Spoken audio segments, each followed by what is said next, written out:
Okay, the two clips you just saw, while it was hilarious and it was fun punching Rob in the face, that is my philosophy. If someone grabs you, it's not a wrist lock, it's not an arm bar, it's not weaving into the arms. TikTok and Reels and Instagram and Facebook have these people teaching, you know, wrapping up arms and all these things. Here's the thing. You can learn those tactics. That's fine. You can learn wrist locks. That's fine. However, when it comes to defending yourself, I think logic should override everything. And hitting someone with an open palm or even with a fist, if that's what you desire, yes, you could hurt your fist, you could hurt your palm, but I don't want this person to hurt me. So that's why there was no talking in those two videos. And while it was hilarious the way it was presented, at least we thought it was funny, we got a laugh out of it. It's in a way making fun of the things that I was taught when I was younger, because there are instructors that will say, well, I teach that you should hit first. You teach it, but you don't train it. That's like saying you should go do this, and all you did was say you should go do it. That's not training. You should actually have drills where the response is to hit, and then maybe do that thing. Because people will say, well, I'll loosen them up by hitting them or kicking them in the groin. How about you make that movement the primary thing? Hit as hard as you can.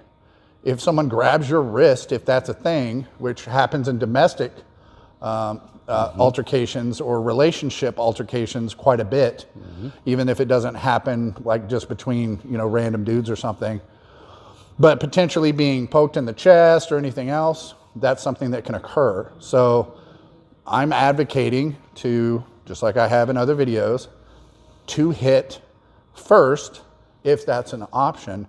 And if you've seen any of our other videos, Rob here is an active police officer. And I'm actually going to let him talk about the legalities of hitting someone when you get grabbed. Absolutely, that's correct. When somebody grabs you or touches you aggressively, you have the right to self-defense, because that is, by definition, an assault. You have been assaulted, and you do have the legal right to defend yourself. In this case, punch him in the face.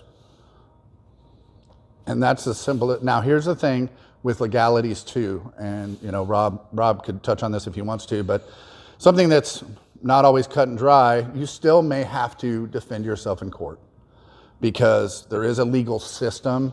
It's not just the cops coming to your aid or the cops coming to a scene. You also have, you know, attorneys and prosecutors and things like that.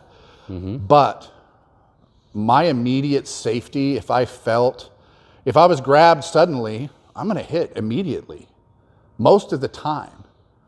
Okay, it's something where there's going to be context, but why is somebody grabbing you?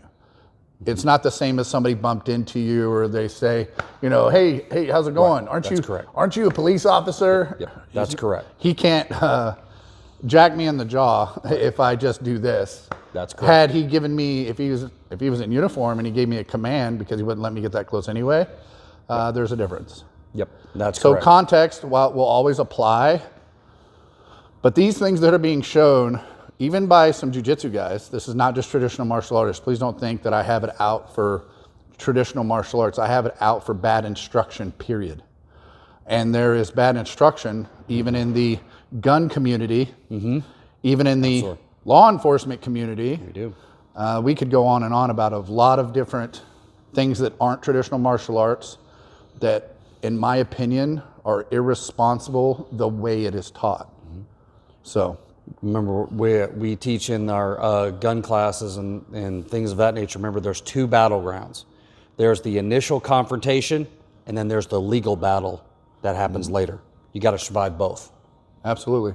But it's good to know what you are allowed to do so you can actually defend yourself better in court as well. If you're aggressively grabbed, that is assault. That's right. And you can respond by blasting someone in the face. That's now, right. I'm not saying hit the guy in the face, he falls on the ground, jump on top of him, and continue. Nope. You're just trying to create an exit strategy or have the ability to exit, and the goal is to be have the least amount of damage you can getting out of that situation and get home safely to your family.